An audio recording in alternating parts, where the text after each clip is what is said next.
Beware, spoilers lie ahead. And now...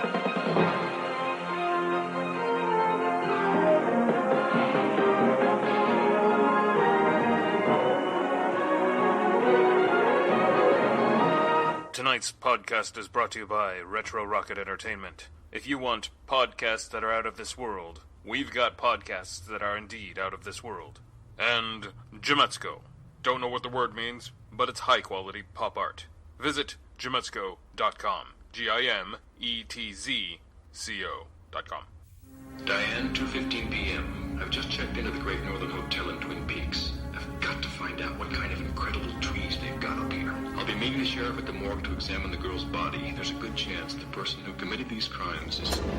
Twin Peaks, a nice place to visit, but you wouldn't want to die there. Sunday.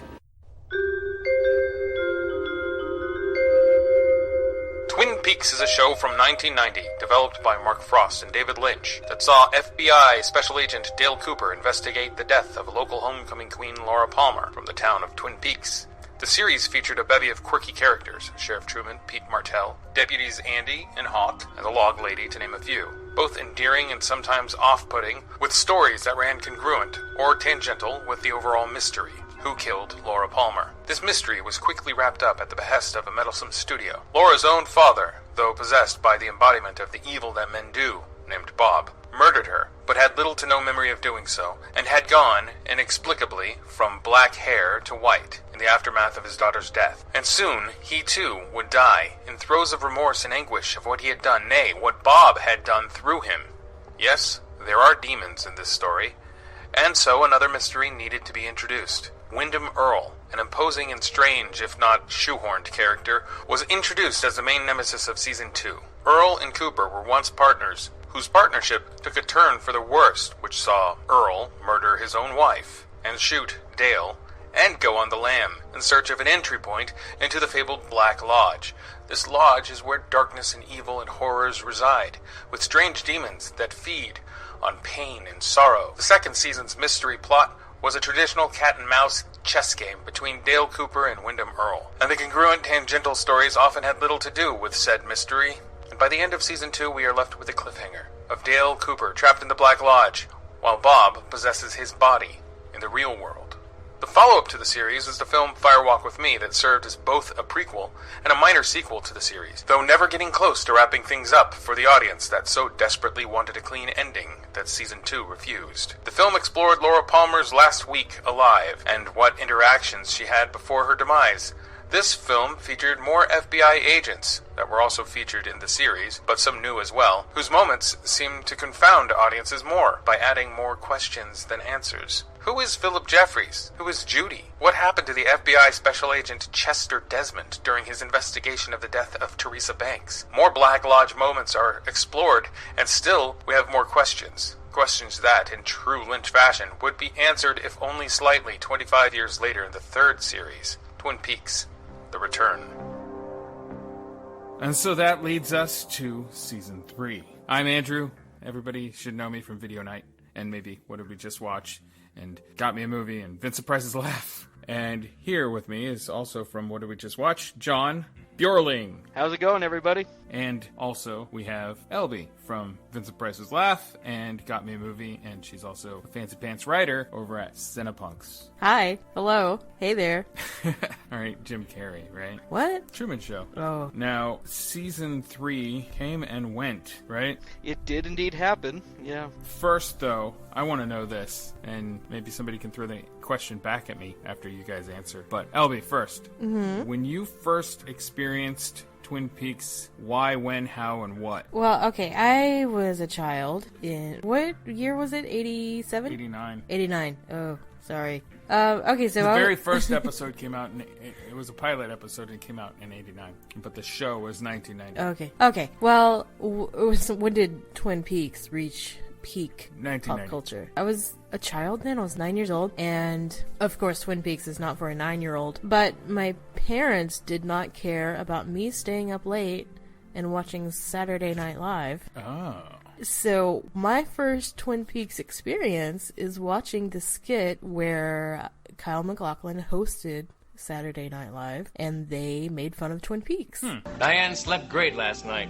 I've got to find out what kind of sheets these are. Not cotton, not rayon, silky. Damn fine sheets. I'm gonna get naked and slide around in them. Okay, that was it. But what about the show itself? I think I really don't even think I saw any of it at all until you showed it to me. You're welcome. And that was about like 2006, 2007. I mean, I had it. No, you actually bought me the gold box. So I had... That was after we watched it, though. Yeah, because I'm pretty sure. I had the first 2 seasons, but they were done in that weird artisan release. Mm-hmm. And I didn't even realize that the first season of the artisan release had commentaries, and it's the only disc set that has commentaries on it at all from various directors. I didn't even realize that, and we got rid of it once we got the gold box. Alright, so John, the question's back to you. Same question. When did you first experience it, hear about it, etc.? I'd heard about it from when it aired and all that stuff. You know, I'd hear the name and knew it existed. But you were the one who showed it to me. You lent me I want to say it wasn't the DVD of the pilot. I think it was actually a tape of No, the it was a pilot DVD. that That was that super hard to find was it DVD? Okay. pilot episode that also, I think, had the French ending somewhere. Yeah, I want to say it ended with them revealing who killed... Yeah, that's the French version. Who killed her. It's not even a bootleg. Yeah. It was a weird release from some other company, like a Canadian company or something. Yeah, I seem to remember knowing who killed Laura Palmer, and then you let me borrow the first season, I watched it, and kind of going, this is brilliant, because we know who killed her. No one else does, and, you know, this is so interesting, because, you know, we're watching them uncover this mystery. What's interesting about that box set is that it doesn't come with the pilot, that first box set, which was very strange, so I had to buy them separately. And that's like, years later, I got the gold box, and actually finished watching it, since I had only seen the first season. So I finally got a chance to see the rest of it. And then years later, I went back and was watching it with a roommate and discovered that we don't know. The pilot doesn't end with us finding out who killed Right, Palmer. because that's the... And I was kind of That's surprised. the American version on the gold box, right? That's the state. See, what happened is he has a great relationship with France. All of France, the entirety of France. He has a great relationship over there with them, and French... whoever the company was, they released it theatrically, and there's like, let's make a movie out of this. So it's kind of what happened to Mulholland Drive. A French company came up and fixed financially the problem with Mulholland Drive, and so they gave him a bunch more money for him to make a movie out of it as opposed to a pilot. And that's sort of the same thing that happened with the French release of Twin Peaks. It's just a standalone movie with an ending. But that's the first thing that you saw, so that you're lucky. So, did you ever watch Fire Walk with Me? I did see Fire Walk with Me, and it's been a few years. Like, the last time I saw it was long before this, The Return. Okay. So I hadn't... So you hadn't primed yourself with Fire Walk with Me? Because I remember not liking it, so... Typical. So I just kind of went, you know what? I will rewatch the series prior to The Return, so I felt comfortable going into this one. Now, LB, what about you? Fire Walk with Me. What do you think? I love Fire Walk with Me. Did you love it the first time you watched it, though? Yes. You did? I did. I thought I defy you! What? Why? I had this conversation on Facebook, and I was jokingly coming off like a know-it-all. I'm not a know-it-all, but... Oh, really? Yeah, but I think everybody's first impression of any David Lynch movie, except maybe, I don't know, Straight Story, I don't know about that because I haven't seen it yet, is that they don't know what to make of it, and if they say they like it, they actually don't necessarily like it yet. They have to watch it more. So that's why I'm like, I defy you that you actually liked it, because you didn't know if you liked it, so that's why you watch it 30 more times, and then you realize it's awesome. No, I like... John! Because you only watched it once. Meh. Of all Lynch's films, I like Lost Highway. Oh, yeah. LB's with Lost Highway, too. That's really about it. LB, you just wrote an article about Lost Highway. I did. I did write an article about how Lost Highway is really messed up and how I love it a lot and why it's scary. And that actually leads into a little bit Fire Walk with Me. which seems to be the girl-heavy version of Lost Highway. Not that it's femme-heavy or lopsided in some sort of idealistic way. It's just the main character is a girl, as opposed to the main character in Lost Highway is a boy. But they have the same kind of manic insanity to them. And John, you don't really know until you watch The Missing Pieces, edited back in, how great Fire Walk with Me can be. Yeah, I do remember getting my hands on a digital copy of The Missing Pieces, but I ended up never getting around to actually watching it, so it just kind of fell off to the wayside. And yeah, the scenes are longer, the humor is a bit more in line with at least the first season of Twin Peaks, and it allows the movie to actually have some breathing room to live a little bit more until it comes to this weird crashing end. It's not as quick to be bizarre, even though everything in the movie is still bizarre. You still get more time with Chet Desmond and Kiefer Sutherland's character, I forget his name, the FBI agents on the case of Teresa Banks. That's mentioned in the intro. The style of creepiness directly informs The Return, said David Lynch. So I think it almost needed to prime yourself with Fire Walk with Me, just so that you'd be even more willing to accept how weird he gets with The Return. Well, the reason why most people don't like Fire Walk with Me is because it doesn't have the idiosyncrasies of the town of Twin Peaks, I think, like just the little bits of quirkiness here and there that give it, I guess, life, It's more focused on the darker energies of the town, if I can say that without sounding like a new wave person. New age person. You are definitely a new wave person. Which I think is... David Lynch is really complicated because he has this idea of what his ideal Americana cutesy stuff, like, just traditional American stuff that he normally subverts or turns on its edge. But also he has this, like, really dark, weird side. So you're right, I think Fire Walk with Me is a lot like Lost Highway in that it is focused on this darker stuff. And yes, going into The Return, I think Fire Walk with Me is a better primer because it definitely, tonally, has a lot of the same stuff going on. Even in The Return, there are callbacks, like the Philip Jeffries appearances and stuff. Things start to make sense. Like, people hated Fire Walk with Me because a lot of it just did not make sense to them. And The Return does a really amazing job at pulling those things out of this previous movie and starting to clarify, or, things start coming together, and it's really an amazing story. By Steven Spielberg. No. So, John, going into season 3, when it first started, I'm talking like the first 3 episodes or so, were you going fine with it, or what was your first impression? First impression was okay. Like, I'm wondering where some of these threads were going, because it just kind of seemed very random in some cases. You get a clear empty box, people are videotaping it. And then this guy gets laid, and then a demon comes out of the box and eats their face. And then I'm wondering, okay, what does this have to... Okay, Cooper shows up in the box after escaping. Okay. I'm sitting there just kind of going, alright, where are we going with this? Why are we sticking around Dougie? Well, that's a little more later on, of course, but I was interested, but I was kind of like, for a thing called Twin Peaks, we're really not spending much time in Twin Peaks. Yeah, that's a subversion of your expectations. And we're spending a lot of time with a lot of characters that I don't know yet. And you're not giving me reasons to care about them yet.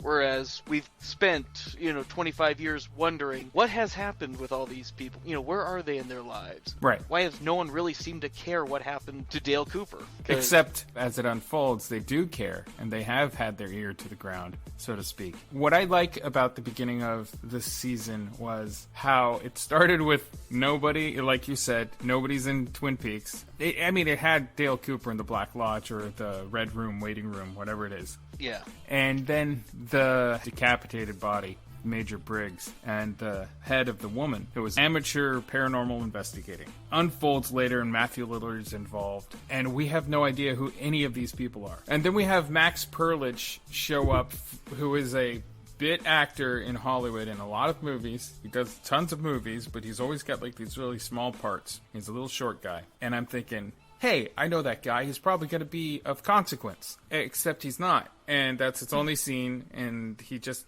needs to give the cops keys, and then he gets spooked and runs away or whatever. And, okay, what more? Scott Coffey is another actor like that, and he shows up. He's actually a friend of Naomi Watts. They did a movie together in the late 90s, I do believe. I think Coffey directed it. And he was in an Amazing Stories episode. You said Amazing Stories, I said Spielberg. Well, this guy was in it, and he's one of the guys at the Roadhouse who just comes up and sits at the table and talks. And that's his only appearance. Show is full of those. Are they of any consequence to you, either of you? No, not at all. There's a lot of stuff in this that I just look at and just see it as padding. You think it's padding? Yeah. So LB, what do you think about those scenes the specific scenes that I'm talking about? Not the one where it's introducing Richard Horne. That is of consequence. Mm-hmm. The other stuff, two girls talking, Sky Ferreira and the other girl, and no, I appreciate those scenes for what they are because, I said that one of the things that I would really love to see is a spin-off of Twin Peaks that's just about Twin Peaks and the time between when Cooper was there and the present time. I would love to see that, to see what has actually happened to the town. There's a lot of history. I don't know if you guys read The Secret History of Twin Peaks, both the... I read it. Yeah. I know you did.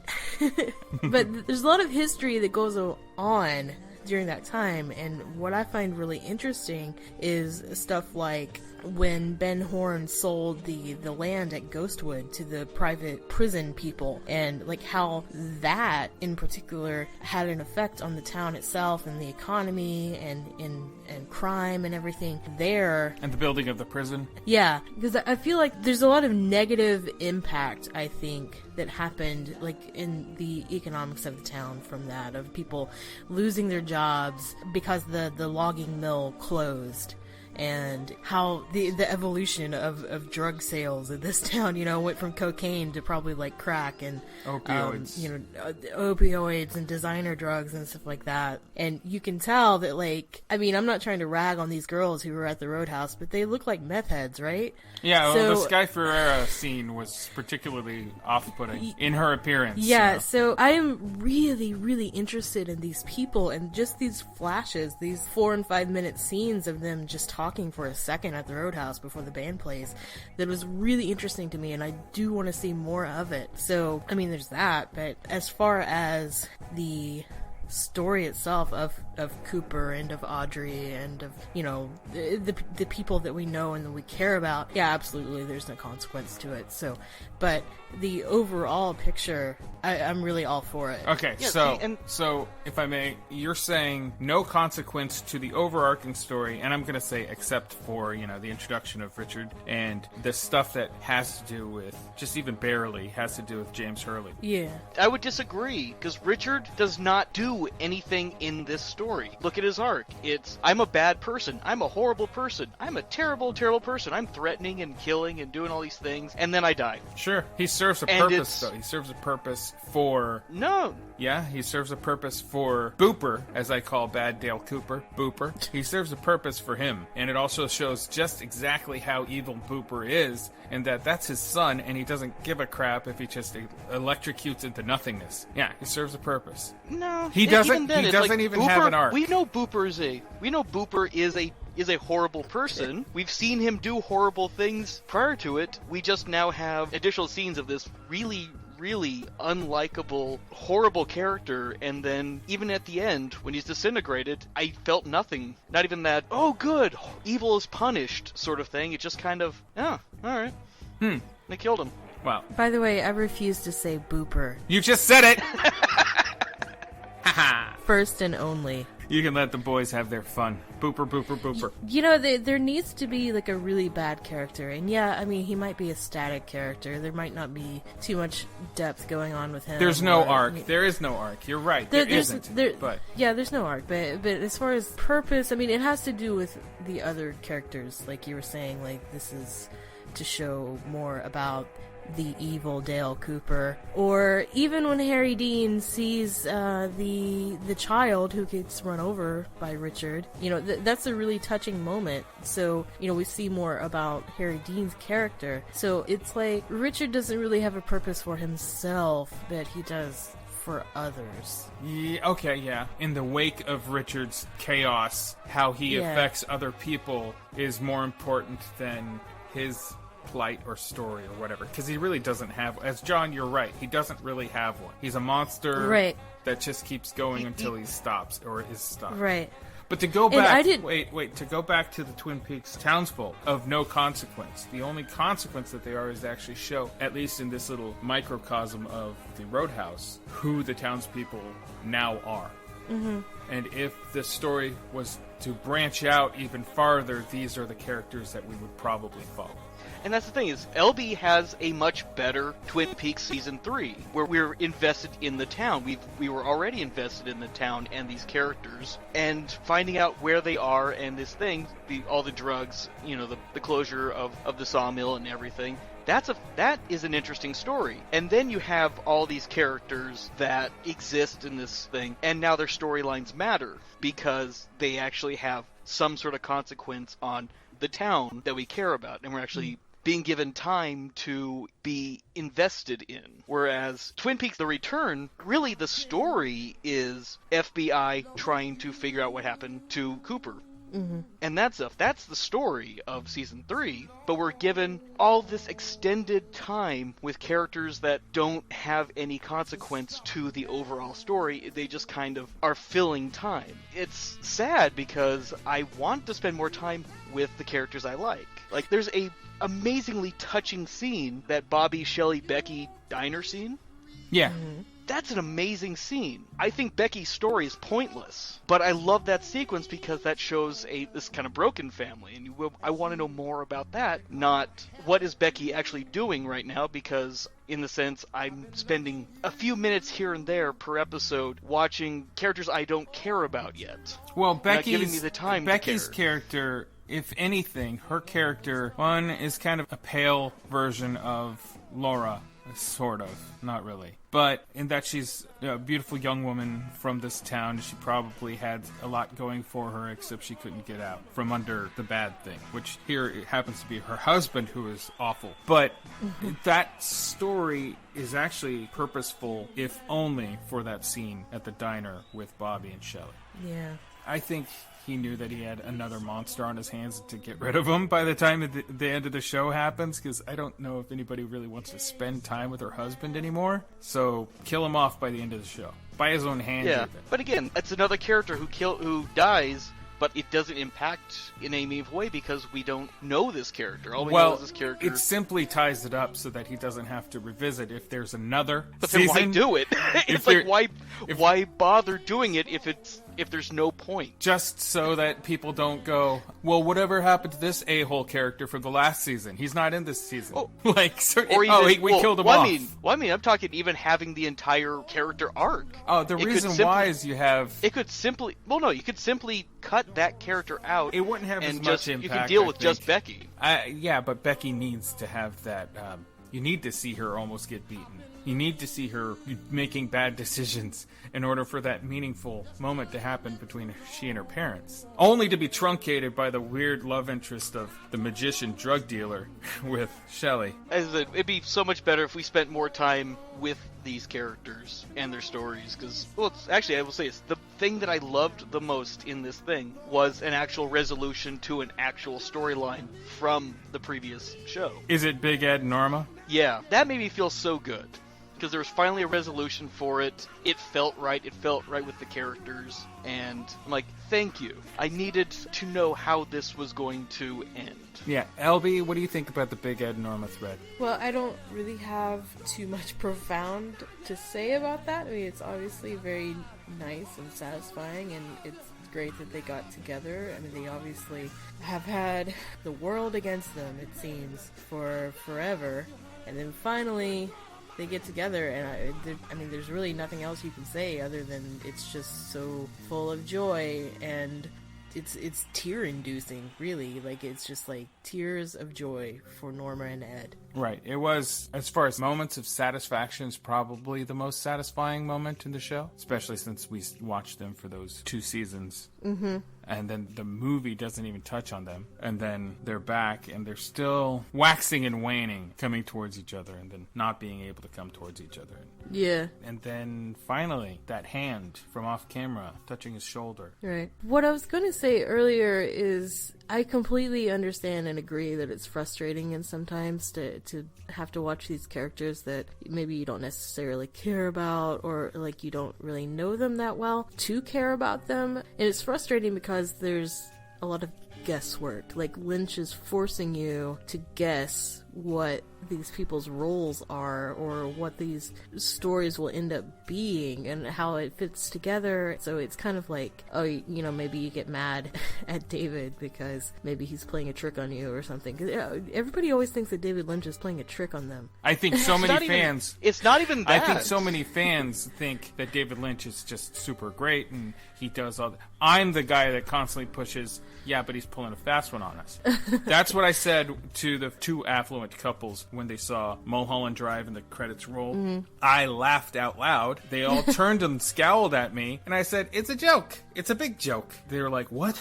And I said, it's David Lynch having fun with the audience. That was my initial response to Mulholland Drive upon repeat viewings. It's not only a joke, but I do think he has a subversive sense of humor just within the entire body of work. Even if it's not a funny body, it's in itself his sense of humor of, like, you expect this, but you're not gonna get it. Mm-hmm. And that's the joke, I think. And I think you just have to kind of go with it. Well, the thing is, like, I wouldn't have been as upset if it also didn't involve characters that I liked that in the end don't pay off in any meaningful way. Like Audrey Horne. She shows up, she's arguing with a man. I know because of the final dossier that it's apparently her husband, but, you know, and I learned what the backstory is to, but she's in this limbo existence of arguing with this guy for quite a few number of episodes. I was sitting there going, why are we following this? I almost hoped that they never went anywhere with it, just so that at the final episode, it's okay, we're gonna leave now. Because then at least that would have ended up feeling more comedic to me than her actually finally going to the Roadhouse, and then we get the call back to her dance, but then it's like, what, she's the white room. Crazy? She's in some white room. Yeah, all of a sudden it's like, wait, what?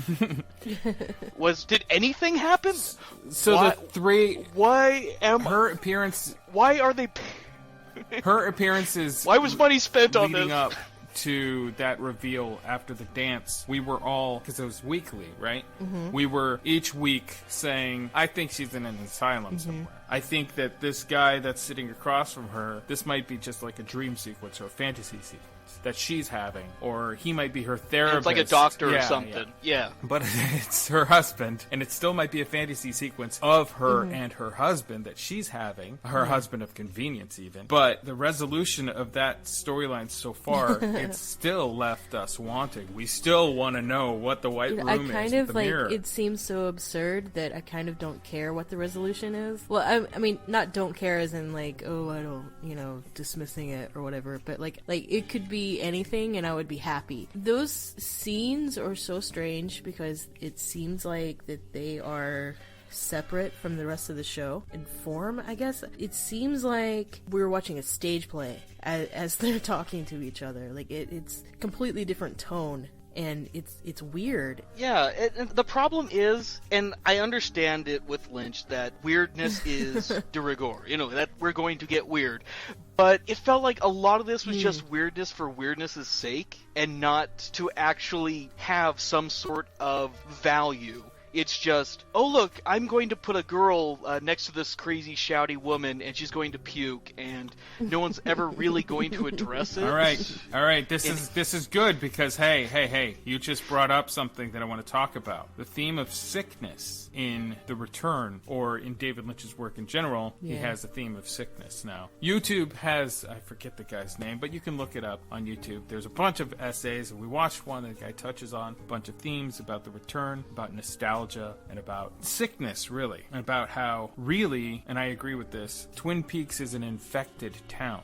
It's like almost like an epicenter of infection, where Bob actually just likes to hang out in Twin Peaks and cause a bunch of bad things. And apparently Mike, who cut off his arm, was one of those bad things that went good, or went neutral anyway. Positive neutral, I suppose. He doesn't help. Positive neutral, I'd go with. He doesn't help too much, but he hints towards that direction. And of course, Arm, which is a bit more mischievous, and I think it's hilarious that Arm is now the really sad Christmas tree that Charlie Brown brings, Charlie Brown's Christmas tree. That's with electricity. Yeah, with electricity and a heart or a meatball sphincter. I think that's really funny because behind the scenes, Michael J. Anderson has become a bit unhinged, accusing David Lynch of murdering Jack Nance. He's the actor who played the Arm before. Yeah. Right. Yeah, the Arm is the dream man, the little dancing little guy that Mike Myers from Saturday Night Live did a bad impression of. That guy... sadly, as interesting and fun to see him in different projects. He was even in Carnival on HBO. It's cool seeing him until he became somewhat unhinged, a bit alt-right, if you know what I mean, a bit accusatory towards David Lynch. So being a problematic as a person as he is, also wanting too much money for his tiny role, David decided to make him a little twiggy tree. Kind of special effects wise, you want to talk about that now? Special effects? You mean the really bad Adobe After Effects? Yeah, I think David Lynch just discovered After Effects and computers, really. So, well, had they not stretched this thing out to 18 episodes, I think the effects might have been a little bit better. I don't know. A little bit, because they could have hired some. Well, they did. They hired the best. They hired amazing guys, especially Episode 8. All of that explosion is CG. It's built in a computer, and it's beautiful, and it's great. All the clouds, everything, that 2001 sort of throwback, that is all special effects. Well, that became a screensaver for a while. Yeah. For much longer than it needed to be. That was an exercise. There's a couple of exercises in here. I'm going to come back to special effects, but there's a couple of exercises in here that force the audience into something. Now, we know that David Lynch is an artist also, apart from filmmaker. He was a painter first. Mm-hmm. Now, he was an abstract sort of artist painter. They get their stuff shown in museums and stuff. He's that kind. Not like pop art like me. So he has years of history, like with Francis Bacon. He loves Francis Bacon. Mm-hmm. And as far as a filmmaker goes, he loves Kubrick, actually, or at least loved some of Kubrick's work, and one of that is 2001. So this is a direct reference, I believe, to 2001. Yeah, I think so. Which would explain why I don't like that episode, or at least that half of the episode. What, you don't like 2001? No, I have many issues with that film. There's stuff in it that I like, but overall, I think it's overrated. I can agree with that. I think. Okay. Not really into it, but... That's interesting, because if you had said that you liked 2001, but don't like this scene, it would be probably, I would accept, I don't like the scene because it's too much of a reference to 2001. I would accept that, but like, to just dismiss it because of a reference, I would be like, but you like 2001! you would have got yelled at. You're fine.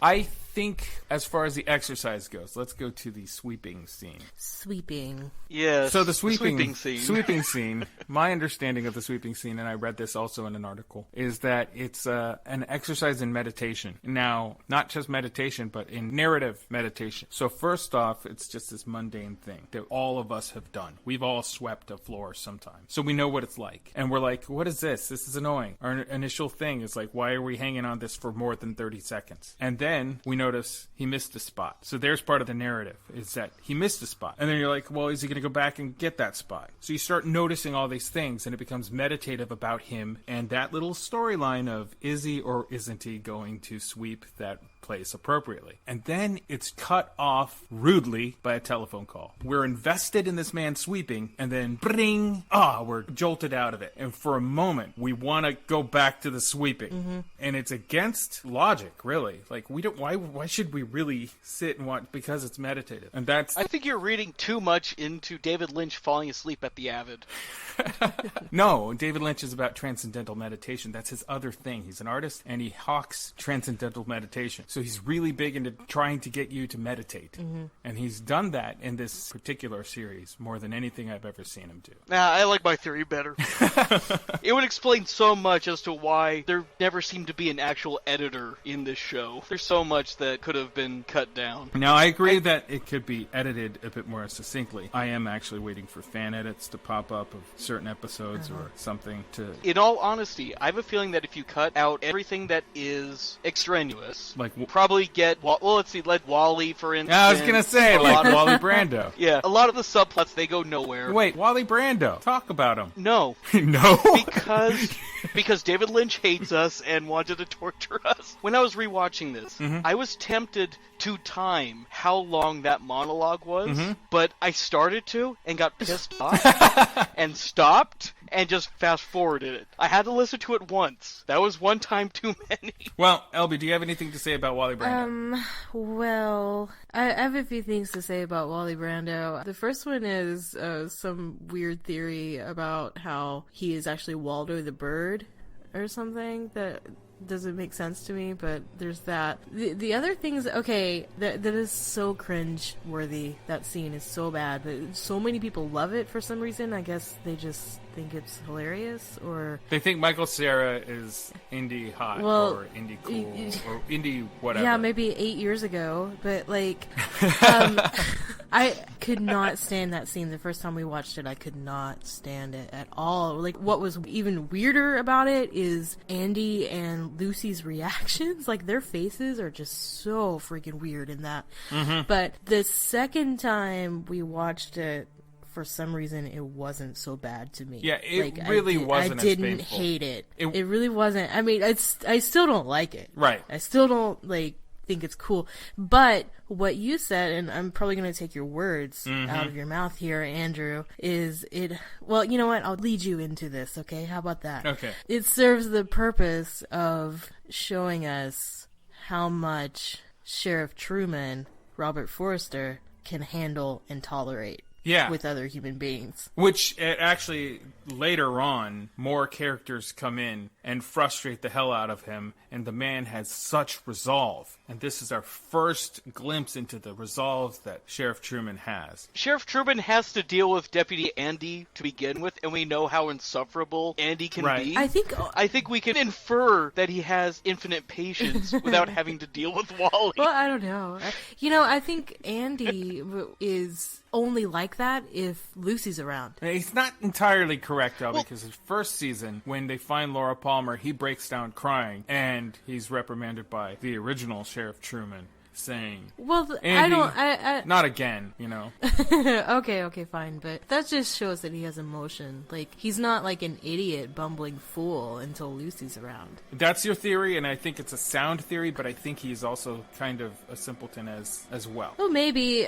One of the things I really, really wanted out of Twin Peaks The Return was I wanted Deputy Andy to become like this really badass cop. Like, I wanted that so bad. And like, when they released some of the promotional stills like beforehand, there's one, it's a still of when Andy is supposed to meet up with Billy on the road, and like, so it's just Andy like standing by the side of the road, and there's, you know, trees around him and stuff, and he just got this expression of like, I'm a cool badass. So I was so hoping, but that scene, no, he doesn't. You're right. If your theory stands, he's not around Lucy. That scene, he's just doing his cop work.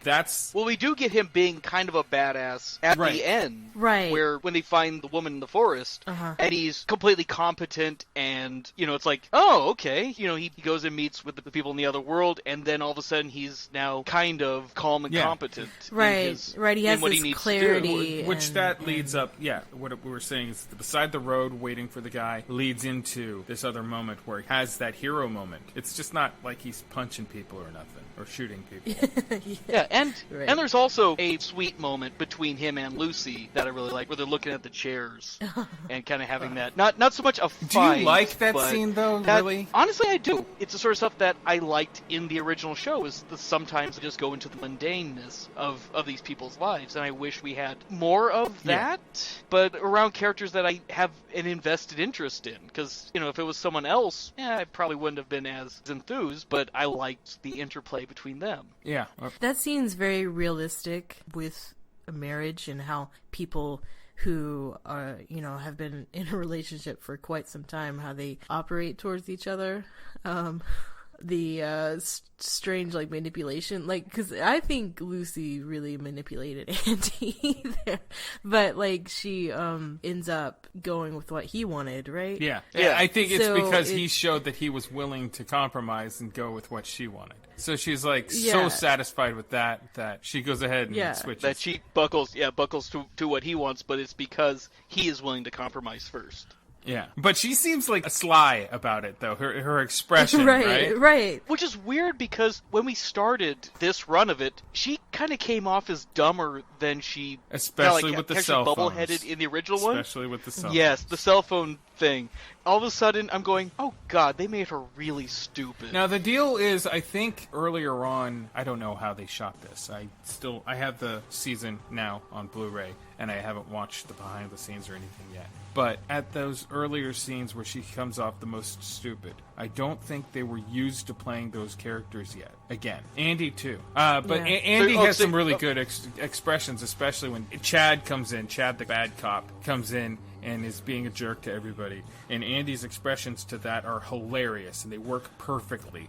It's just him darting his head around being like, how dare you? But sometimes they just don't seem like they're in that rhythm yet. But later on in the season, they do get into the rhythm, and she doesn't come off nearly as dumb later on in the season. Yeah. The thing is that it might have been shot a little more sequentially than... That's what I think. I know it was written essentially as an 18-hour movie. Yeah.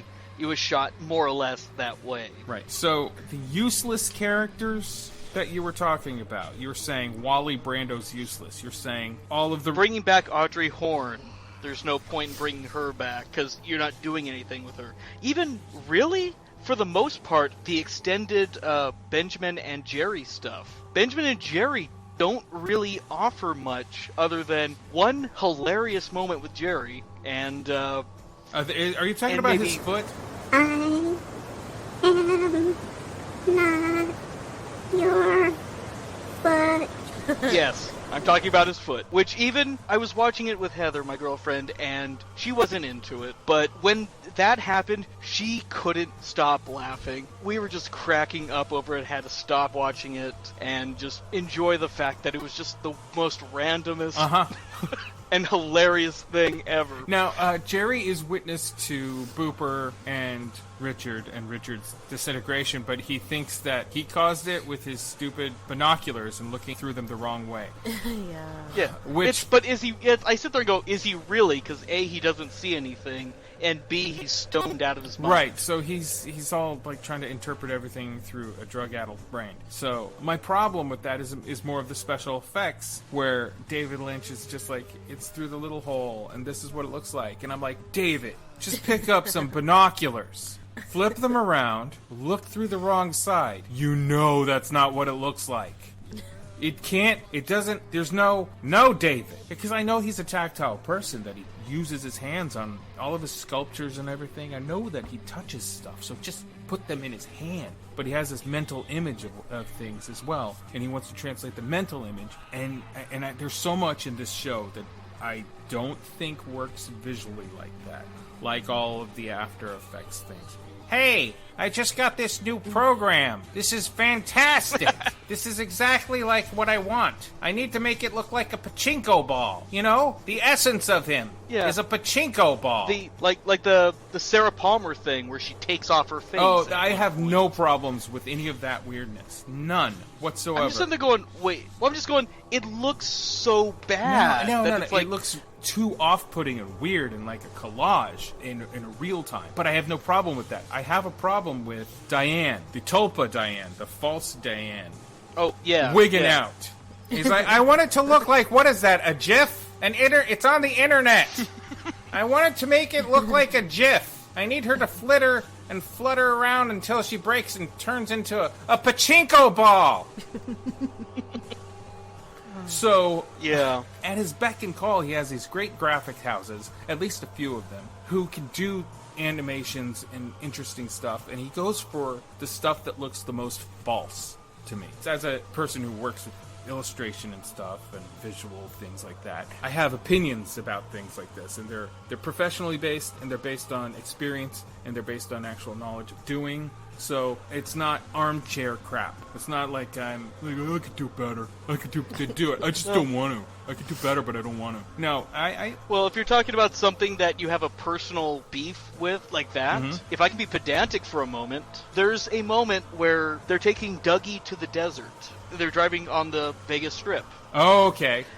I lived in Vegas for 5 years. I wanted to know about this. You remember Con Air? Con Air is drastically, even if you've never been to Vegas, you can probably tell that Con Air just tried to cram in with editing every casino with a plane crash. So that's drastic. That's really drastic. In this show, I've been to Vegas too. I didn't notice any incongruous stuff. But you've lived there for 5 years, you say. What are you talking about? Okay, I don't want to necessarily go on a shot-by-shot analysis. We got a shot where they're going south on Vegas Boulevard, because you can see the Bellagio and the Aria on the right-hand side, and Planet Hollywood and Paris on the left. Okay. Then there's a reverse angle, confirms this. The next shot, now they're going north. You can see New York, and the Aria on your left, MGM and Tropicana on the right. Alright, maybe they got up, the guy turned around, going out, he's gonna go down the other way towards, like, Fremont, and they're gonna go, for some reason, out that way. Alright, now they're going back south, heading out of Vegas, and then they're miles back, going the same direction, but now they're miles back, so you can see, like, Treasure Island. See Treasure Island.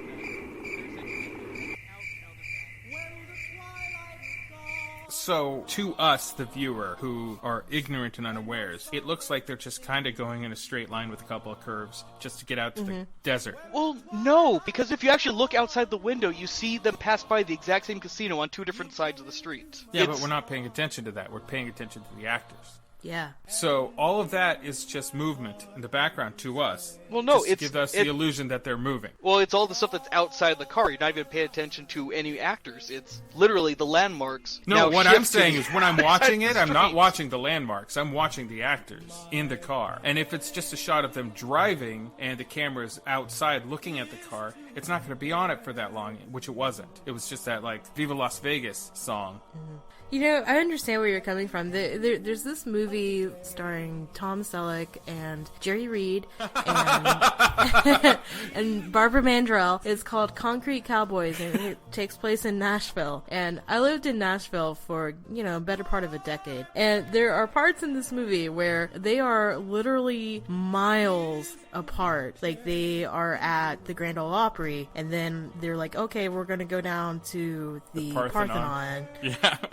And they're walking, okay? They're walking. And it's, it makes it seem as if they're on the same block, but they are like, at least 10 or 15 miles apart. The thing is, it's the same kind of lighting in the scene. It's not like they got there at a different time of day. They got there at the same time of day. Yeah. It's like Grand Ole Opry cut to Parthenon. This is Nashville, the teleportation adventure. Yeah. So I completely understand what you're talking about. Like, just like knowing locations, and you're like, oh, really? Well, really? But for Concrete Cowboys, that made it so much fun to watch. It's not even the fact that the geography is wrong. It's that it didn't need to be that long of a sequence where you have a shot down here, a shot here, a shot here. You're out in the desert. You don't need two other shots on the wrong side of the street.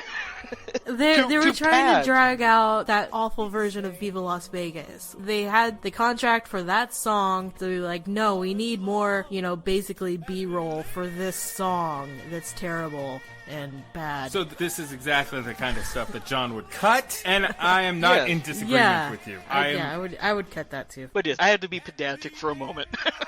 So as far as the characters go, do you think Dr. Amp's story is good or not? His appearance?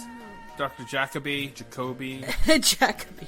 Oh, no, I think that Dr. Amp is perfect. Like, the trajectory for that character is great. Dr. Jacoby has a really strange history of being an outsider, being on the counterculture, let's say, and I find it really interesting that he turns into this kind of conspiracy nut. Yeah. However, like, he is not your stereotypical conspiracy nut. He is anti-government, like, you know, hey, the government's really trying to screw you over, but he's not what we consider, you know, like an Alex Jones or, you know, like those types of right. people. He's not a giant a-hole. He's like a purist. Yeah. Which is great. I loved the stuff with him. I do think there was a bit much, but it also ties into the storyline that I like with Ed and Nadine and all that. Yes. I was curious, because one of the first things we see is him getting the shovels and spray painting them, and it's just like, what the hell is this? And then when we get the payoff for that, Heather had fallen asleep, and I started laughing so loud that she woke up wondering what happened. I'm like, oh my God, they paid it off. It's so brilliantly hilarious. So that's a good payoff. This is your shiny gold shovel. 2 coats, guaranteed. Dig yourself out of the shit. $29.99. That's right. Only $29.99 plus shipping. Except no substitute. Yes. That's a really good throwback to commercials on TV where you get to write in your order to somebody. Yeah, the blue screen. Yeah. Yellow text. Mm-hmm. I like Dr. Amp, and I think he is literally an analog of Mark Frost. I believe that wholeheartedly, at least this version of him, as you say, the trajectory of the story goes, this incarnation of him. I follow Mark Frost on Twitter, and I see things that he posts, and he is a politically minded and activist minded. I don't like that people leaning and for the people and of the people means that you're left leaning, and you're definitely not right leaning, but he is minded for the benefit of the people. So when the government does bad things, like our current administration does constantly, Mark Frost starts tweeting about things. And they're very similar to, not the tirades, but very similar to Dr. Amp. So I'm like, Dr. Amp is a cathartic character for Mark Frost, I think. Yeah, like I totally agree. I enjoyed it. When I sit there and talk about cutting things, it's like, yeah, maybe 1 or 2 tirades, but for the most part, it didn't make me go, oh my God, why am I watching this? Why can't I just fast forward live TV? You can't do that? No, it has to actually somewhat record. Yeah, I know you can't do that, John. So we've all tiptoed around all this stuff for a while. You have Cooper in the lodge in the purple. Is that the Black Lodge, really? I think it is. You think the purple is Black Lodge? It's another thing I didn't quite like about the visuals. Not how the architecture was, that's fine. But the purple haziness of it also didn't seem true to me. So he's apparently in the Black Lodge. You have a cameo appearance by Ronette Pulaski, or somebody who looks like her, but she's older. Warning, go. My mother. Something about a mother is coming. Mm-hmm. And Cooper eventually gets out. There's also the appearance of the eyeless Asian woman, who later is revealed as Diane, which is just bizarre. I don't quite know how. They call her Naito when she's in that form. But he gets out through a giant plug in the wall and electricity. And he replaces the schlub of a dude who's slightly overweight, wears a lime green jacket. His name's Dougie. Yeah, and this is one of the main problems I have with this, is how long we spend with Dougie. And how no one except the hooker that he's with at this point, and one off comment from his wife, do anyone really seem to think that he had a stroke at some point? Because from the point that Cooper takes over Dougie, he is acting like a child. He is not acting like a person who is, I would say, as I guess his boss would say, slow. No, he's acting like he had a severe brain issue and is now broken. And no one seems to notice or care. He's a superficial facsimile. He's a version of Cooper, but he's not whole yet. So, and that actually has to do with his mind. Really. Mind and soul connection is actually kind of interesting here, and I didn't think about it until just now. Where does your soul reside? Where do you think from? Do you think from your chest or from your guts? Or do you think from your head? I don't know. I'm not Dr. Amp. I don't have too many theories about this. Okay, so why does Dougie exist in the first place? I know the bad Cooper, still not saying it, like, made him of himself. Like, he made him out of one of those silver balls, right? So he's a weird version of the bad side of Cooper, right? Yeah. But why? I don't know if I quite caught why he would do that. Like, why does he need another version of himself? Well, you know, the plight of Booper is that he's got a time limit, and when that time limit happens, he doesn't want to go back inside at all. He doesn't want to go back to the Black Lodge. He doesn't want to go to the waiting room. He just wants to stay out and run amok like he has been. Yeah. So, running his empire. So there is a tulpa of him, Dougie, who's just waiting in the wings for him to inhabit should he have to go back inside. Now, Okay. I'm not sure beyond any of that. John, do you have any insight? No, because the problem is that's never adequately explored in any way. I had a thought, okay, there's that moment where there's the doppelganger who shows up in end of the second season, and I thought that was Dougie. And then when we see the Bob Cooper, that is actually Bob taking over Cooper's body. Right. So we had a doppelganger, i.e. Dougie, and then Booper. Oh, so why... That was my thought. Yeah, but That was why my thought. is the doppelganger, which is Dougie? Let's just go with that. Why is he even out there in the world? I don't know. That was the only thing I could come up with, thinking back to the original series. Well, Okay. Well, I guess maybe it's just for story writing purposes. Like, we have to have a way for Cooper to get out of the lodge, and so, like, he's just there for Cooper to inhabit. But why would the bad Cooper make him if that's his purpose? Well, remember, Dougie has people coming around trying to kill him a lot. Yeah. It's Dougie that they want to kill. They don't know that Cooper's inhabiting Dougie. Right. So maybe that was the plan all along. It wasn't actually to... Yeah, I think that's it. So if... I think it's a trap for Cooper. Right. And then the hitmen kill Cooper as Dougie. Right, so if Cooper's soul is inside Dougie's body and Dougie gets killed, Cooper gets killed. Yeah. Okay. Or Cooper is completely still trapped. The other part of him is trapped inside of like his consciousness, whatever. It's just he just won't be. So once he's killed, it's just he's gone. And I think we cracked it. Dougie is a Cooper trap. And then all of the hits start happening. You have the drive-by guys with rifles that are going to just totally shoot him. You have the car that's been bombed, and then you have Spike, the little ice pick, and Like the Spike, yeah. and the piece of his hand that gets. And Dale Cooper's training comes in handy, so he has muscle memory and all that, and he does some butt kicking. So yeah, he is a trap. We got it. It's nothing I've ever heard. Actually, I've never read it. See, how long has it been since that episode aired that we're now coming to a thought as to what that actually meant? I've never talked about it. I've never seen it discussed. I think this is a brand new thing. I think we might have broken this. I'm really happy about this. This is great. This might actually go down in history, and I don't want to pat myself on the back, but like if people actually hear this and go like, this is now an important podcast. Everyone who loves Twin Peaks needs to listen to this podcast. That's what I'm saying. I'm actually like, I think we got it. He's a Cooper trap. Trapper Cooper. Wow, something did actually happen of this podcast. Other than talking around in circles. So, driving scenes. Do you think they're excessive? Oh god, there's too many headlights on a dark road shot. No, not enough. Far too Not many enough. of them. But you like Lost Highway. But there's, in an 18-hour thing, there's too many. No, never enough. Highway shots. Okay, I do have a sort of... Some of which exist without any context at all. It's just highway driving shots. Followed by nothing. Have you ever driven back roads at night with no lights? It's amazing. It's so much fun. Wait. Spooky. Wait, Elvie, with no lights? Like, no lights no, on, I mean, like, on no your car? No, I mean, no street lights. Yeah, it's amazing. It's creepy. I have It's actually driven. also how you get killed by, urban legends. That's how you see the Llorona. But yeah, I really enjoy those scenes. But I'm the kind of person who I really like creeping myself out. So anytime I see something like that, I'm like, yes. The driving scenes, I think they go on, I'll say, needlessly long, but that they exist, it's good. I want them there. I just don't want them there for that long, especially in the final episode. That one was just, I was like, this is another one of those meditations of the mundane, and I understand it. I appreciated it with the sweeping scene, but now is not the time.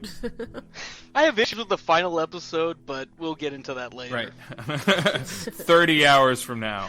Longer than the season. John, you think that the episode 8 explosion is a screensaver that just goes on for far too long? The second half of that episode, I have issues with only, and having listened to the audiobook version of the final dossier, there is a explanation to it, somewhat, sort of, but that second half where we have no credited girl and boy characters. Yes, teenagers in love. Yes, and then girl gets swallows a frog bug. Yeah, the frog bug. You have exactly the same thing I wrote down in my notes. The frog bug, which, okay, is the frog bug Bob? Because we see the weird alien fetus thing earlier puke up Bob. Yeah. No, it wasn't fetus. That's Mother. That is the thing at the very beginning of the show that ripped up those kids' faces. But it's basically, but you get this whole thing where it pukes up Bob. Yeah, Bowling Bob. Yeah, we have the sphere that lands in the New Mexico desert. It cracks open. Frog bug pops out. Then we have the crazy drifter kill everybody in the radio studio, put everybody to sleep, and Frogbug enters this girl's mouth. Yeah. Okay, I can buy that that's Bob. I can get that. Wait, do you think that Frogbug is Bob? That's what I was thinking. Well, I was questioning it, but that was my best guess, was that was Bob on Earth, you know, a physical manifestation of this evil spirit that found its first victim. Huh. And then I listened to the dossier, the final dossier, and that is apparently Laura Palmer's mother. So I guess that was the seed for Laura Palmer? Yeah, that actually... I don't know. Frogbug... Frogbug might be... Okay, LB, what do you gotta say? Well, okay, so I think all this ties into Major Briggs's work. And it's stuff that we can only speculate about, obviously, but I think it's more alien in origin than, like, I don't think that it's too tied to Bob or to Mother, but I do think that's an interesting theory, and I hadn't thought of that. Well, it's also in that same episode you have Lurch create that golden sphere that has Laura Palmer's face and then shoots it to Earth, which also kind of, you know, throws in confusion as to what that is supposed to be, because, okay, it kind of has a golden sheen to it, but then again, so did Bob, kind of? No, Bob was like a more charcoal... Well, no, but it was kind of like this dark, mustardy yellow... I didn't see any yellow with Bob. I don't remember. This has been a little while since I saw the episode, but I remember some sort of color to it. I think it was just when he gray, was honestly. Ejected. I want to know how they got Laura Palmer's senior portrait to use in her inception. Her homecoming photo. But it becomes this... Honestly, if episode 8 completely excised in entirety from the show, no one would notice. It does not. What? It doesn't do anything. John, for that the episode show. broke TV. That episode revolutionized television as we know it. Nope. It broke television. Before that it broke television because people tried to figure it out. It was that's the amazing thing about it. It was a visual and mental feast. Before that episode, I was cool with the show, and I was a little bit annoyed, like you were with Dougie in the casino, going, "Hello."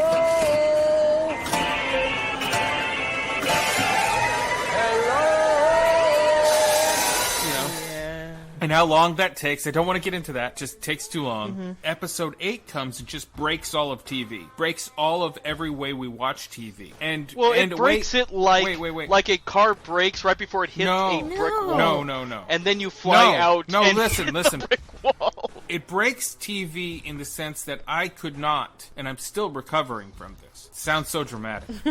I could not watch other TV shows and be invested in a dang thing. Yeah, we were watching Game of Thrones at the same time. Like everybody else, right? Game of Thrones, American Gods. We didn't even go back to American Gods after 2 episodes. It was really just so uninteresting. And it's a beautifully shot show. Yeah, it's amazing. There's nothing, it's great there's to nothing look at, wrong with these shows, but like it's just... How is it engaging you? It's not. It's not touching my brain the way it needs to touch my brain. All because of episode 8 of Twin Peaks: The Return. Damn right. So that's how it broke TV for me, and I think LB agrees for her too. Mm-hmm. But John, you were just so much more resistant. No, it broke the series for me. At that point, I'm like, I will finish this, but I don't think I'm going to like it. Like, at that point, I don't want to say I checked out, because, again, there's stuff in here that I still found engaging, and I kept watching. Everything from this point is eye roll if I'm pissed off. It made everything into, it made the picture so much bigger. Like, it made, I can't even describe, like how it happened to me. Like, okay, yeah. I want to say I remember the text I sent you. I know it wasn't a GIF, but I swear it should have been. It was a scene from Monty Python where it's "Get on with it." Oh No. Constantly that where I'm like, come on. No. It's just come on, Lurch. It was just way too much. There's so much like going on in that episode that like reveals what this world is. Like, okay, so Twin Peaks is the major location of this, right? But like this episode brings us out of Twin Peaks and shows us how big this world that Lynch is building is, this universe. And I swear, you guys got more out of it than I did from very obviously. Oh, no, really? Plus... No, LB's right about this, that it's so much larger, that the beginning, at least, of Bob, Mother's been there for a long time. We don't know if there's anything other than Mother, as far as... Well, we do, actually. The fireman, Lurch, as you call him. The giant. Carol Stryken, he's the giant, as known in the first and second season, but here he's known as the fireman. He and his wife, the little woman, are like kind of maybe God. Doesn't matter, but they are good. And Mother is the hideous beast that when the nuke goes off, I believe this is touched on in The Secret History of Twin Peaks, where it gets into Jet Propulsion Labs and Jack Parsons. The bomb was also worked on by JPL, which comes actually back to play with some of that sex magic in the final episode. What? Sex magic? Stop skipping ahead! Okay, so the bomb goes off, which is really the worst thing that humanity has to offer. It's absolute destruction. It's the worst thing for our planet, and it's the worst thing for our people. So out of that evil is born You Bob. think Mother feeds on that? Yeah, all that crap that's coming out of her is pain and suffering. It's Garmonbozia. It's creamed corn. And Bowling Bob, that's what I'm calling him. It's the Bowling Ball Bob. Bowling Bob is born out of that. Bowling Bob is obviously not the seed that has Frog Bug in it, because Bowling Bob comes back around at the end as Bowling Bob, and he fights Fist Freddy. Yeah. See, that whole episode really exploded, no pun intended, the show, and it made it way bigger than just the little town of Twin Peaks. But isn't Bob, just in a general sense, even creepier just to be an evil that exists in the world? It doesn't need necessarily an origin. Well, no monster needs an origin, but this isn't Leatherface, or this isn't Mike yes, Myers. It is. Yes, it is. This isn't Michael Myers, and this isn't Rob Zombie, so I'll take the origin. You're now saying that we freed Bob from this sort of other personage of evil. And it's like, no, have Bob one of the many malignant forces that corrupts.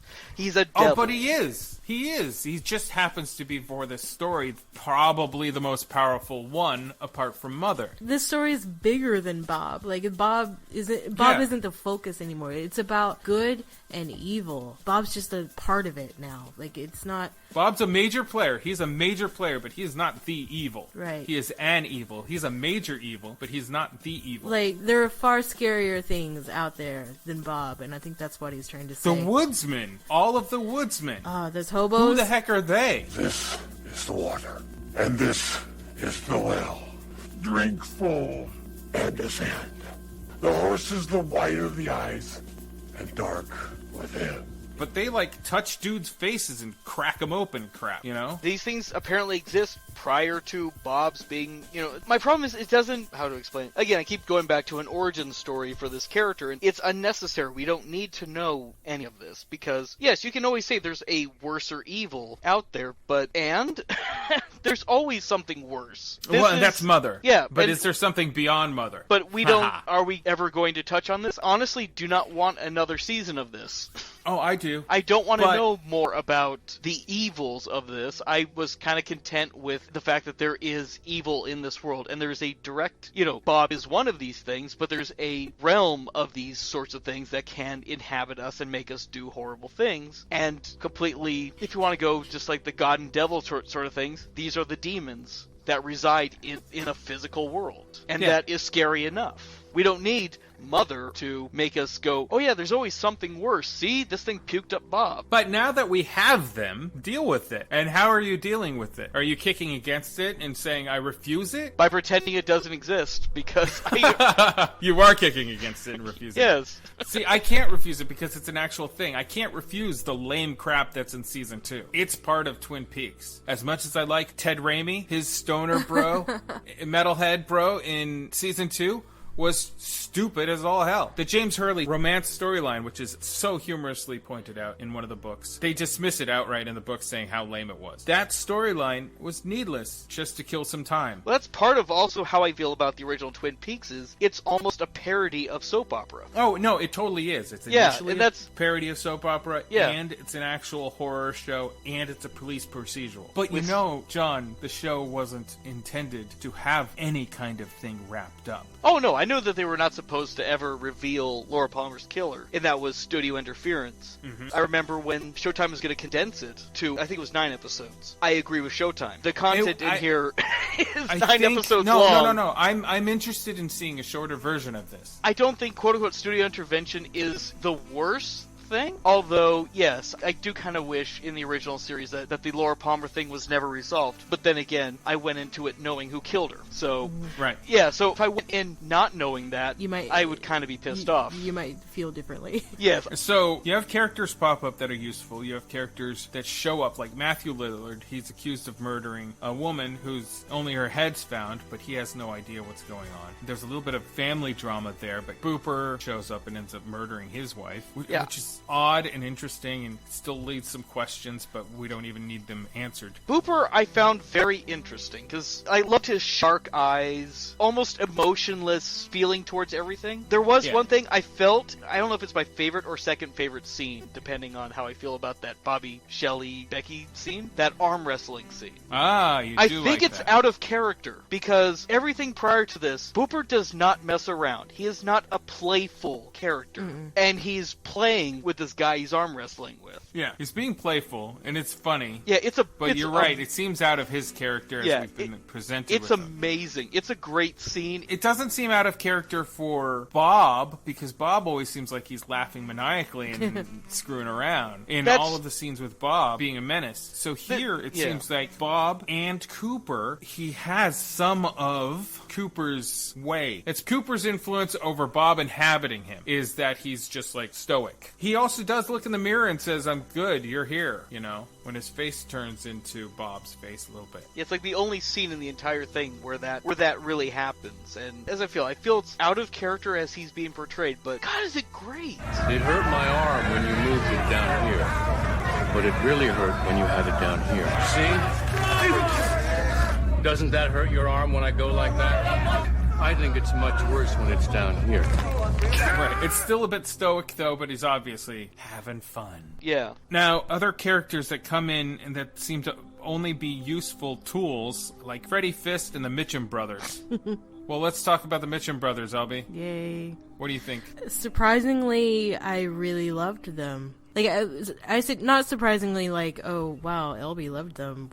Why would she, based on my character or whatever. But no, surprisingly meaning, like, I did not expect that they would be the way they are. Well, Jim Belushi, right? Yeah, I always thought Jim Belushi was kind of a creep, but I don't know. This performance kind of turned me around on him a little bit, so This performance is probably his best performance ever. He's done 2 performances that I really like. One's in a movie called Retroactive with Frank Whaley. It's a science fiction time travel flick, and he's a maniac in that, so he plays up that whole chewing up the scene. You can hear he does it so right here, and he has very good responses to things. His facial expressions, sometimes he's the surrogate for the audience of like, what is going on? You know? Yeah. So that's necessary. The show doesn't totally always have an audience surrogate all the time, which may be to its detriment a little bit. If you don't have an audience surrogate who is also questioning what's going on, which is what everybody's problem is with the Dougie thing. Everybody has the assumption that they should just help Dougie, which actually may be a magical property of Cooper being Dougie. It might just be this sort of aura thing that emanates where people just go, oh, I should help him, seemingly without reason. Maybe. But okay. Maybe. That's been my entire... Every time I texted you while watching this, it's like...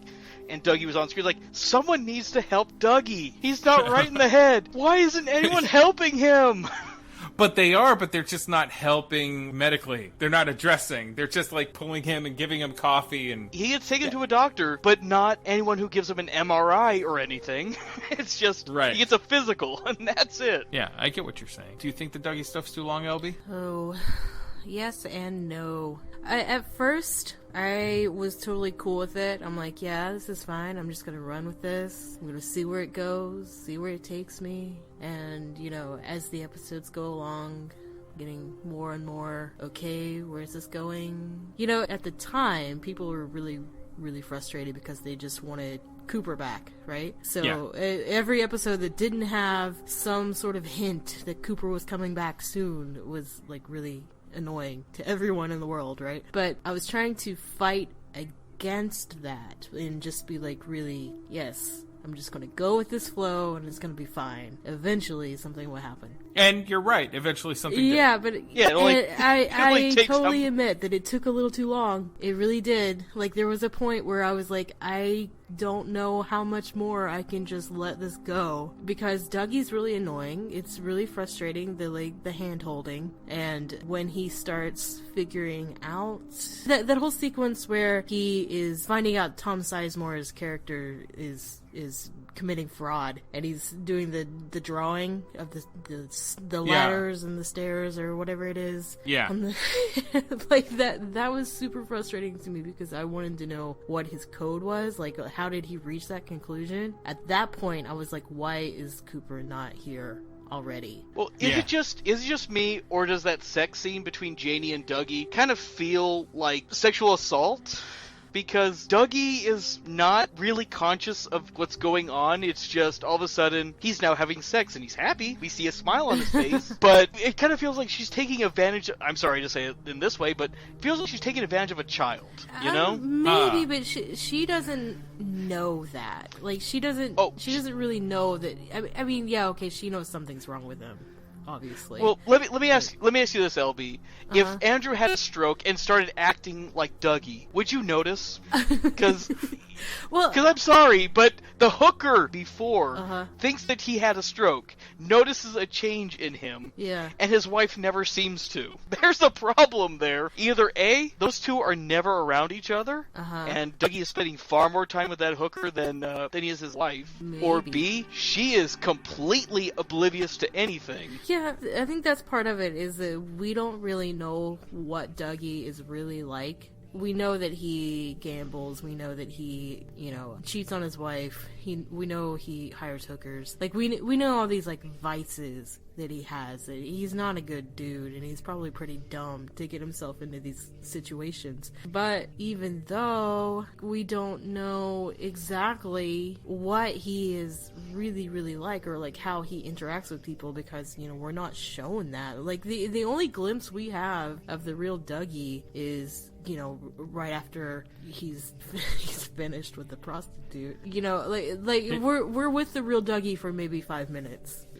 So not not even that, because it's whatever he was before, and everything else is this post-stroke Cooper. Yeah. I do feel it goes too long because we don't have context for the character prior to this, and I'm sorry, yes, I keep harping on it. Someone needed to really seriously address this. You know, it's like I'm chalking he should it up be to going magic. to work. He should magic be going to theory, work. dude. I'm chalking it up to magic because the show does have magic in it. Mm-hmm. The whole Black Lodge thing and reaching into the Black Lodge and the White Lodge and all of that has to do with Indian magic. Though it's not explicit in the show, I believe then that there's something emanating from this Cooper-Dougie mix that compels people to not question and just care for him until it's time for him to actually become Cooper. The whole Dougie thing is really frustrating. I think it all should have been truncated. The interaction with the Mitchum brothers is great, and I don't think that those scenes went on for too long, but a lot of the Dougie stuff is kind of the show floundering. Yeah.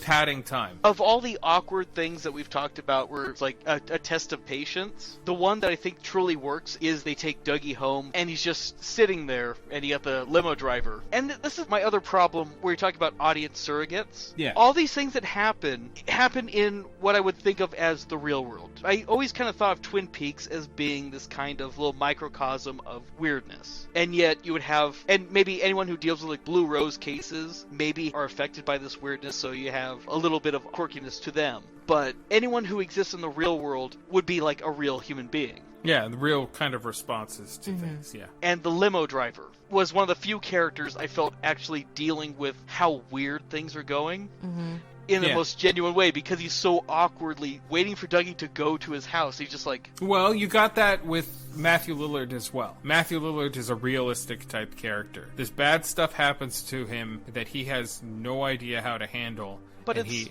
acknowledges that, and he breaks down in some of the most beautiful breakdown acting I've ever seen. But like the Las Vegas Metro PD, the characters there are way too quirky and they are annoying. Apparently they're all brothers. I picked that up upon the second viewing. I didn't realize, not even the second. And I find the big guy from Green Room to be the one that's most put on. And I'm not trying to dig at his acting. It's just anytime he laughs, I don't believe it. Yeah, it's just annoying more than anything else. I hated every single time I got stuck having to go into Metro. Yeah, the guys laugh. I don't. That's the thing that it. David Lynch does is he typically has cops who are kind of bumbling idiots. Like I think that maybe he has a commentary against policemen that it's kind of a theme throughout his movies and whatnot. Again, in Highway, it's there too. In Lost Highway, I don't think they were bumbling. I think they were just unhelpful. Yeah, unobliging. They're not as like TV presents idiot cops. Well, yeah, okay. So TV presents idiot cops as donut eating, like The Simpsons idiot cop, you know? I don't know. They kind of felt Simpson-y to me. Yeah, these three are morons, whereas everyone else seems to be competent at their job. So then you have the FBI actually getting in on this stuff, and you have Albert and Gordon, and they bring with them Tammy Preston. What took me out of the show a lot was Christabel's performance as Agent Tammy Preston. I'm not going to try to dig on Christabel because I think she's a talented person. I like her songs. I like her. I really do. Okay. But, you know, before we watched the series, we listened to the audiobook of The Secret History of Twin Peaks.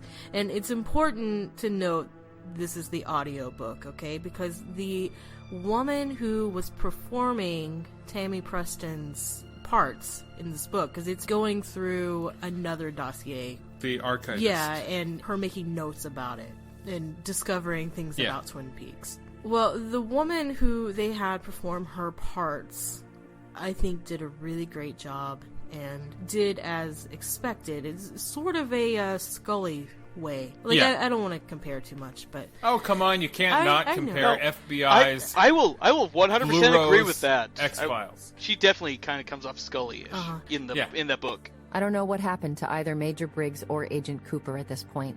I've taken my analysis as far as I can. Special Agent Tamara Preston.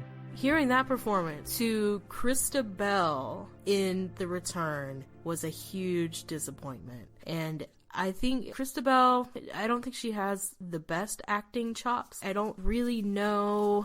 She mugs a lot, and she doesn't know how to control the face. Like, I don't think that she's really comfortable being on camera yet. I mean, performing her concerts or whatever, I'm sure she's fine and she's great. But, you know, I just don't think she's comfortable with the camera. And her movements and stuff is just sort of alien-esque. Like, it's really... Well, LB, David Lynch called her one of the most beautiful aliens he's ever seen. Something like that. When he first met her, he was like, she's a beautiful alien. So I spent this series, like, really thinking that Tammy Preston was miscast, and that sort of disappointed me. But, you know, also...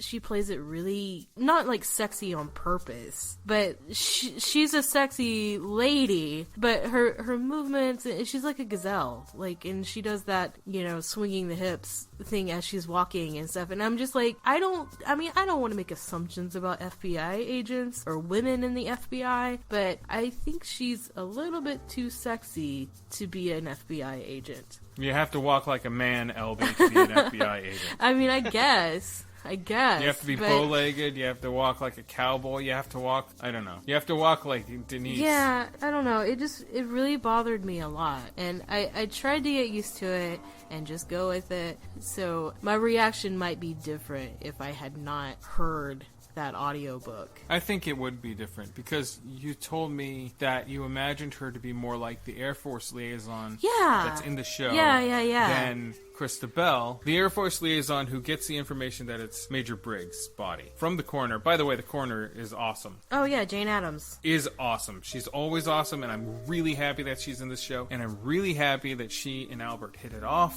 and it's such a good scene where they're just chatting, and it's brief, and then Gordon and Tammy are peeking in on them at the restaurant, and they're just like, check this out. That's cute. That's like a miniature version of the Ed and Norma thing. Yeah. Kind of. Like a ripple towards it. I like her. And I like how she's like being funny as the coroner, and everybody's just all like, she's like, I'm still doing stand-up. Like, she's one of the bright spots on the show. And I like the liaison as well, but I think you're kind of right that the liaison needed to be cast as Tammy Preston, not to dismiss Christabel. Because Christabel, she's got some sort of chops somewhere, but I think being one of David Lynch's closest friends, there's a bit of, not nepotism, but you know what I mean. Throwing her a bone. Hey, I was going to say bone throwing. Yeah. Hey, we're on the same page. So Diane eventually shows up. They find Diane, who ends up being a tulpa of Diane. And more of this doppelganger weirdness. First off, what do you think of Diane when you first meet her? I was happy with her, actually. You know, just kind of the, I'm done with this, why are you bothering me, go away, sort of antagonistic towards the entire process. You know, it's 25 years out, and she's now kind of being dragged into all this madness, and it's like, oh no, I don't want to deal with Cooper anymore. Don't make me have to talk to this person who you think is Cooper. And then, of course, we find out that she's not actually Diane. Right. So there's a gripe on the internet that she was appropriating Asian style too much, that she was whitewashing or whatever it was, because she has a kind of haircut that people associate with Asian people. She has a robe and a tea set or something that's like Asian. She has Asian motif in her apartment. And then it's revealed that Naido, the Asian woman who breaks open and becomes the actual Diane in the final episode, that's Diane. So do you think that was like a hint that Naido was actually Diane, just by Diane's tastes? It could have been a subconscious thing. You know, I attributed it to she has a sort of mid-century style. And there is a subcategory, I don't know, of mid-century that was, you know, at the time they called it Oriental. Yeah, Polynesian and Oriental, you know, and it's post-World War II, so it's influenced from like soldiers coming back from World War II and the Pacific, Right, it's a continental thing, so, like, I don't know, I didn't get any sort of cultural appropriation from that, but, yeah, it could be subconsciously leading, not a hint, but like just leading you towards that conclusion that she's going to be Naido. So her style is spot on, though. I love her style. Diane's amazing looking. Yeah. So she comes along and she's really antagonistic, and apparently she also had been raped or something by Booper. And that's what gave her the negative opinion she has about everything. However, she's also a tulpa. Like, she's obviously a tulpa. After they shoot her, she, like, deflates and turns into a little balloon. Not really. It just, she just whips off into nothingness like a little balloon would fly across the room after being let go. Oh, David Lynch is so confusing. You know, there's a part that I think is abandoned, and it's that Diane is Janie E's sister. Yeah. Yeah. We don't go back to that. Give me more of that connection. Yeah, part of me goes, I'm glad that there's some sort of connection between these two characters, so that there's a reason why all this weird tangential stuff exists in this world. But at the same time, like, I don't care. Yeah, okay, look, you abandon it, but it doesn't need to be picked up, though. I don't know. I don't really mind questions when it comes to David Lynch, because that helps me, if I watch it again, maybe I'll come to a conclusion about it next time. Maybe I won't. So, our showdown at the episode before the final episode has to do with a Cockney lad named Freddy, who goes to Twin Peaks. I have to be honest, this made me mad. Why did it make you mad? He shows up early on in the season at the Roadhouse. It boils down to it, and this is the same problem I had with Lost, the last episode of Lost, where it's spiritual, it's philosophical, here's all these, things, and it boils down to a fist fight. Okay. Come on! All he's gonna do is he punches Bob a bunch of times and then Bob dies. The end. Come on. But what are you gonna do when you have a magic-powered glove hand with a gardening glove? I thought that was incredibly do? stupid. Well, not included. Because he shows up. He shows up so far into the end of the show that it's... I'm sorry, there are certain things in screenwriting that you don't do, and you don't introduce an important character in the last third of your story. Okay, so he shows up without speaking too many lines. He shows up at the Roadhouse early, and then... Yeah, well, we get the discussion of, oh yeah, I got a magic glove one day. There. That's literally the fight. And then the jail scene. So he's introduced at the beginning of a third act, I suppose, if you're going to go by the 3-act structure. It's not the worst time to introduce that. I don't go by all the rules of you save the cat and everything. You can be unconventional. I don't think it was too late to be introduced. And it turns into, oh yeah, we're just going to punch Bob to death. And again, I sit there like, roll my eyes, where it's like, really? That's the solution to everything, is we're going to punch Bob to death. Instead of finding something more interesting to do than Sphere Bob punches him in the face, he punches Bob back. An intellectual discourse? I don't know. Something different than that. We had a better ending. I think David Lynch isn't very good at action direction. That too. I thought we had a better ending where we have Cooper go back in time and he changes the destiny of Laura Palmer. Well, you have two endings for two types of audience members. You have part 1 ending, which was for the people who want the hero's ending, the heroic ending, the fight. Yeah, but it's not even Cooper reclaiming himself. It's this other guy who we don't have any attachment to, who has the Hulk fist. Oh, why don't you have an attachment to him? You spent enough time with him and learning his story. Why isn't that enough? Because he should have been in episode, well, maybe not episode 1, but he should have been around long enough, and I should have actually liked the guy. Why didn't you like the guy? He showed himself to be a positive character. He saved Andy from being murdered. Like, why don't you like him? Yes, at the end of everything. Why don't you like him? He's a Deus Ex Machina character. Almost literally, he's a Deus Ex Machina character. He does not exist other than I was given a green fist that one day I will punch something. I don't have a problem with you putting it like that. That's fine. I don't have a problem with that. It is a horrible character. I don't think it's horrible character. Come on. It's lazy. Come on. No. Deus Ex Machina exists for a reason. It's problem solving. Yeah, because you couldn't. And it's easy problem solving. God out of the machine. It's for such a difficult show. I think this show also was allowed some easy moments. And I don't have a problem with this easy moment. Plus, I like that this kid, who is just a YouTube guy who does accents, that he got picked for this show, a Brit. The show isn't British. The show isn't shot in Europe, except for the weird dream sequence with Monica Bellucci, which lends to this entire thing being, is it all a dream? Because we are living inside of a dream in Firewalk with Me. But yeah, he punches it to death, and we get that resolution to it. Yeah, so Resolution 1 is the conventional hero's resolution. Resolution 2, you like a lot more, I guess. But this has the... I do, up until the point where they actually kind of enter this alternate world. thing. Okay, so inside the alternate world, there's a weird hum in the Great Northern, my favorite fictional hotel, where that's the only real reason why you have the scenes with Ben Horne, is that he's trying to figure out what this weird hum is. And then James hears it too, and then that leads us to the final thing at the end, where they all go to the Great Northern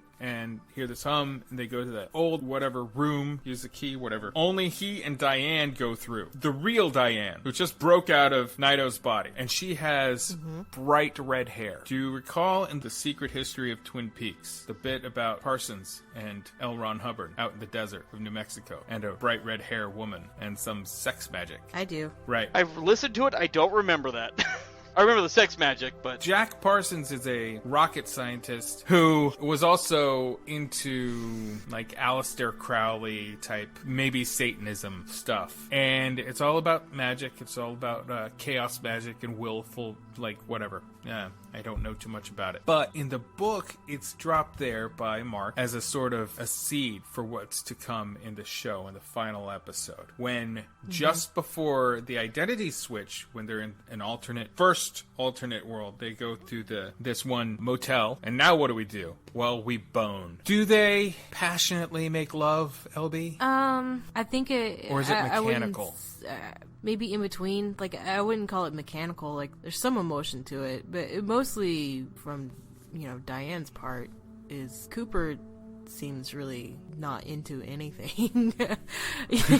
I'm doing my job. Yeah. It's. I don't know. I mean, what I'm getting at, it seems what they're doing is a rite of sex magic, yeah, which results in, after he wakes, they've switched identities again. Now, this is a big theme that comes up in Twin Peaks, obviously. Yeah. All of the Twin Peaks stuff about switching identities, and Lost Highway, and Mulholland Drive, and probably, I do believe, also Inland Empire, but I could only make it through once, and I couldn't understand. I don't remember anything about Inland Empire, and I kind of want to revisit it, except that I hated it when I watched it, so I'm not excited about it. But right. I feel like I should. So it's a theme that he likes, and I actually don't have a problem with artists coming back to themes. Yeah, the more you see it, the more it starts to make sense. When it happened in Twin Peaks: The Return, I was like, oh, okay, I think I'm starting to really understand what Lynch is doing in all these other movies, too, like Mulholland Drive and Lost Highway. Like, it just really starts to make a little bit more sense. Like, it's still, like, I don't think it's possible to know fully what David Lynch is doing, ever. Like, I don't even know if David Lynch knows what he's doing, like, 100%. Nope, he does, but he doesn't. He does a lot of stuff with dream logic. Yeah. Which is why talking about this is so difficult. Right.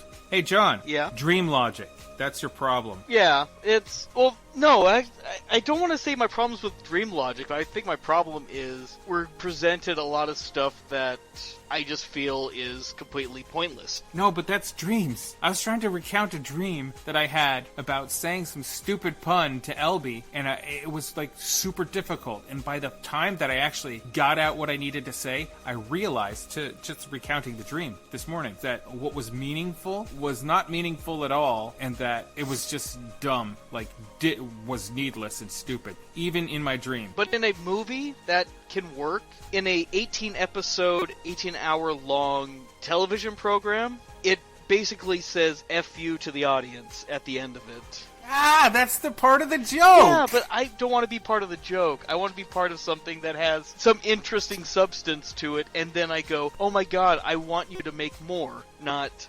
oh my god, you just said F you to me. F you, I don't want to watch anymore.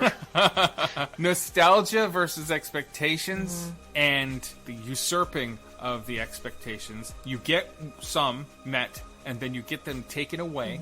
Now, by the end of this, he finds a version of Laura Palmer. She's now grown up a bit more, and he tries to take her back to Twin Peaks, where she came from, in this alternate world.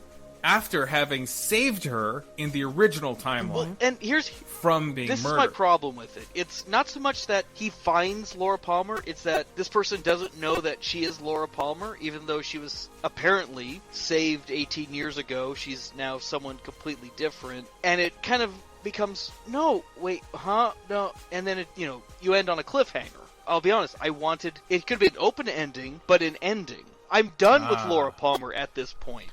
He saved her. He did literally went and did what he set out to do. He saved Laura Palmer. So he saved her, but he didn't save her because she was taken away from him as he was saving her. Yeah, that's true. She was pulled away.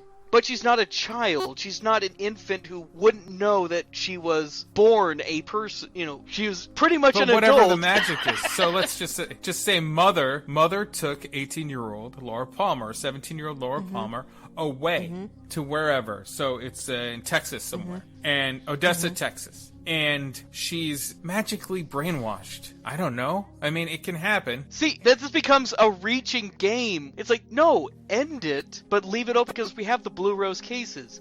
That, Twin Peaks Fine is now a brand, not necessarily a town. But it's like, I don't want to say make it X-Files-y, but essentially be more... Right, yeah, I get what you're saying. I get Blue Rose cases and stuff.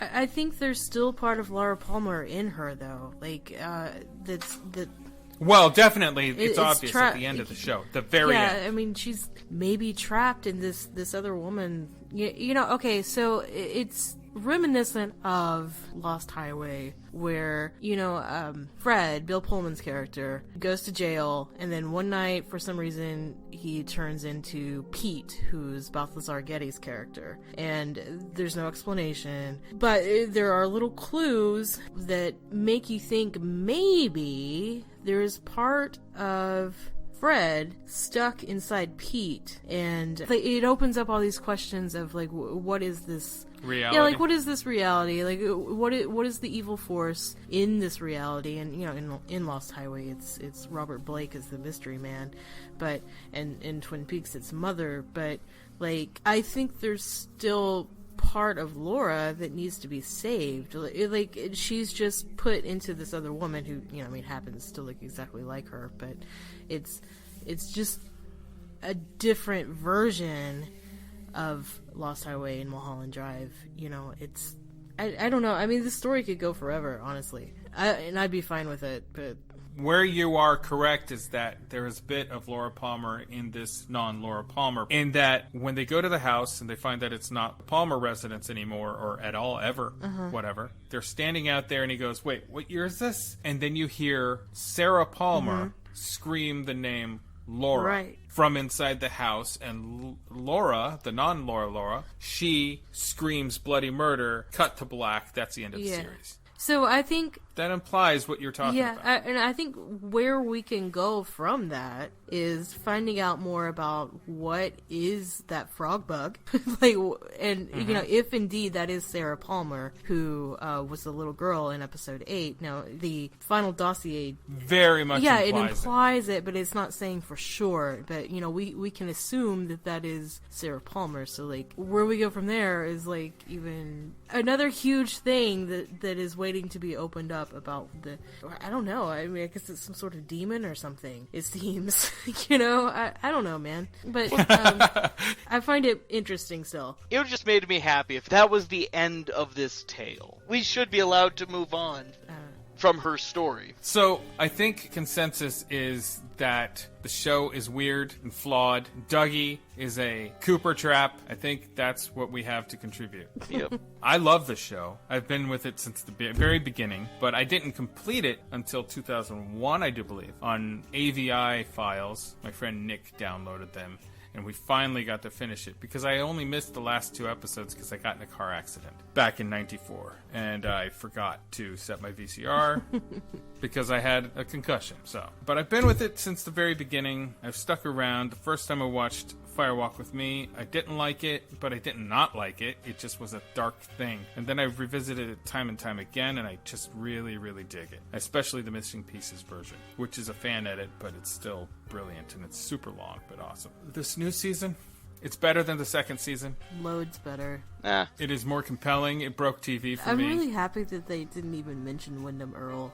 I'm so happy. But the books do, and the books are actually good companion pieces to this. They're important for the whole thing. It's not just some unofficial Twin Peaks merchandise sort of books that some people do. This is actual stuff that is compelling. Yes. and works with the series. The final dossier definitely adds a lot of context. I'm just mad that they basically put a lot of context behind a paywall. No, I find it good this way because Mark Frost is a writer as well, and he writes books. This is a very cool exercise in how it's presented as dossier. If you have it in your hand, you'll understand. You've only heard the audio, but it's beautifully done. It's interestingly written, and I don't think that everything needs to be explained in the show. Yeah, I think that would be too much expository, honestly, and it would be even... Like, I feel like it... Leading people by the hand. I don't like that. They would be treating us like Dougie. Maybe we need to be treated like Dougie every now and then. Get some help. Okay, so you agree with me about Freddy then? No, Freddy needs... Thank you. Freddy needs to not be Deus Ex Machina. But that's leading us by the hand. The green hand. Anyway, thank you guys for being here. Thank you, John. Thank you. Thank you, LB. I value both of your opinions, but John, you're wrong about most of them. I knew I was gonna be the odd man out. I knew it.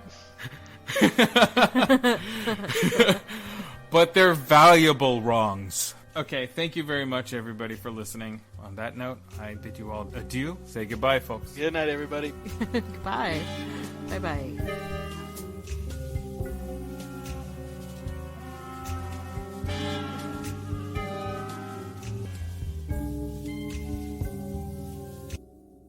Booper, booper, booper.